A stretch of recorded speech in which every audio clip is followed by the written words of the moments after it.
નમસ્કાર, ગ્રોથ નાવ ન્યૂઝમાં આપનું સ્વાગત છે। હું છું આપની સાથે કિંજલ। સમાચારની શરૂઆત કરીએ તો અમેરિકાના વિદેશ મંત્રી માર્કો રૂબિયો સોમવારે તેમના ભારત પ્રવાસના ભાગરૂપે જયપુરની મુલાકાતે આવ્યા હતા। તેમના આગમન અને સમગ્ર શહેરમાં સુરક્ષા વ્યવસ્થા માટે વિસ્તૃત તૈયારીઓ પણ ચાલી રહી છે। રૂબિયોની જયપુરની આ પહેલી મુલાકાત હશે, જ્યાં સમયપત્રક મુજબ તેઓ મંગળવારના રોજ બપોરે 2 વાગે જયપુર પહોંચશે અને સાંજે 6:30 વાગે ત્યાંથી રવાના થશે।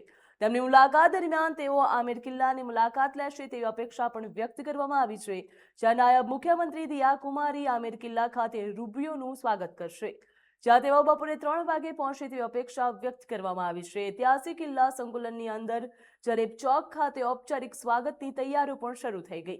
સ્વાગત સમારોહના ભાગરૂપે રાજસ્થાનમાં પરંપરાગત વારસા અને સાંસ્કૃતિક પ્રદર્શનનું કરવામાં આવશે અને લોક કલાકારો તેમજ સાંસ્કૃતિક જૂથોને એકત્રિત કરવામાં આવી રહ્યા છે।